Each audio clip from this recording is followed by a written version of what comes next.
Hey boys and girls, we're on 14-3, solve problems using ordered pairs. You need your workbook out and open, pencil, multiplication chart just in case, and then some scratch paper. Here is our learning goal. I can solve word problems using ordered pairs. Okay, here's our solve and share. Go ahead, let's read it together and then you'll stop and try on your own. The table shown uses number patterns to describe changes in the width and length of a rectangle. Let X be the width and Y be the length. So we are gonna have X and Y. Then plot each of the 4 ordered pairs on the table of the coordinate grid. What do you think the length is if the width is 5? So here are your ordered pairs. Got X on the top, Y on the bottom.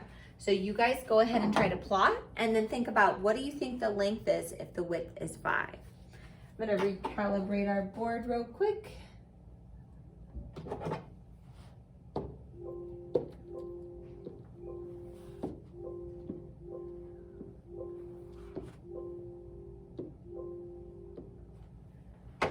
Okay, so when I'm going through this, my first point right here is going to be 1, 11. So I'm gonna go over 1, up 11, right there.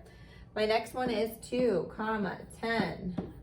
So I go over 2, up 10. Then I have 3, 9. You should start to see a pattern.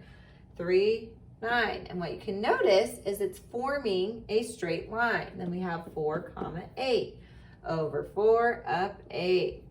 So we've got a straight line going down all the way through if I can connect it.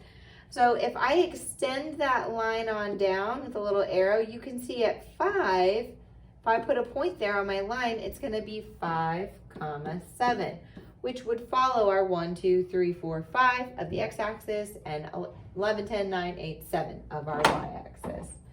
Okay, let's take a look at our essential question.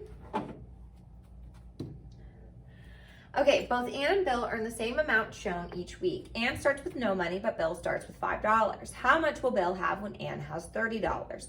Represent the situation using a table and graph. So you know that when Ann has $0, Bill has 5. So like 0, 5 could be our first data point, and that's what we're gonna see here. So 0, 5, and then they're earning $3 each a week. So then Ann has $3, Bill has $8.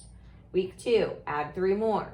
Ann has $6, and then week 3, add 3 more, 9, week 4, add 3 more, 12, 15. So this is going up by 3, start at 0.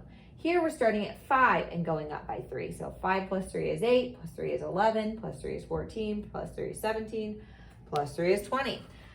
So then we can plot the ordered pairs from the table. Draw a line to show the pattern. Extend your line to the point where the x coordinate is 30. The corresponding y coordinate is 35. So you can see they've labeled Ann's earnings down here, which was there. There's our x. Our y coordinate, which remember is vertical, is going to be Bill's earnings. And so they go over 0, up 5. And then over 3, up 8. And then over 6, up 11. Over 9, up 14. Over 12, up 17. And over 15, up 20. And then they've extended that line on with a ruler so that it's super straight. And then we can see, okay, well, when Ann has $30, Bill is gonna have $35. And we can use this chart to figure out future amounts that they'll have. Okay, so in the example on page 574, find another point on the line. What does this point represent? So if we go back, not forward, here we go. So let's say I'm gonna put a point at, I'm gonna pick a point that has like, it corresponds like right on the line so I can figure out what it is. But Ann has $20 and then Bill would have 25. That checks out because he started with $5 more than Ann did.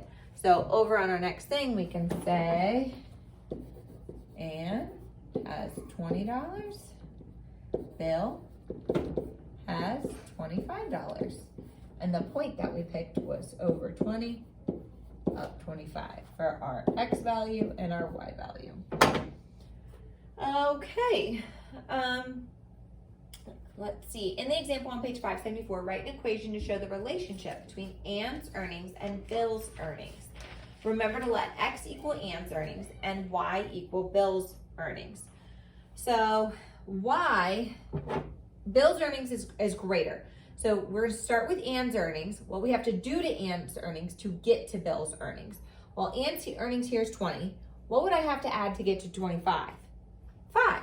So we could take our x plus 5, x representing Ann, 5 is the additional that we need, equals our y, or our Bill's earnings. And now we've got variables in there to represent the different amounts. Number 3 says, write the missing coordinates and tell what point they represent. Oh, just that little red dot right here. So we've got my red dot, this red dot. So our xy right here is our missing coordinates. We want to know how far over they went, which is 5. And then how far up they went, which we got to pay attention to our other increments over here, which is 200. So that means at 5 seconds, the jet car has traveled 200 meters, because it's our jet car distance. So at 5 seconds, the jet car traveled 200, and if I'm looking, meters. Okay, we are going to go ahead and work on some more of these problems in group.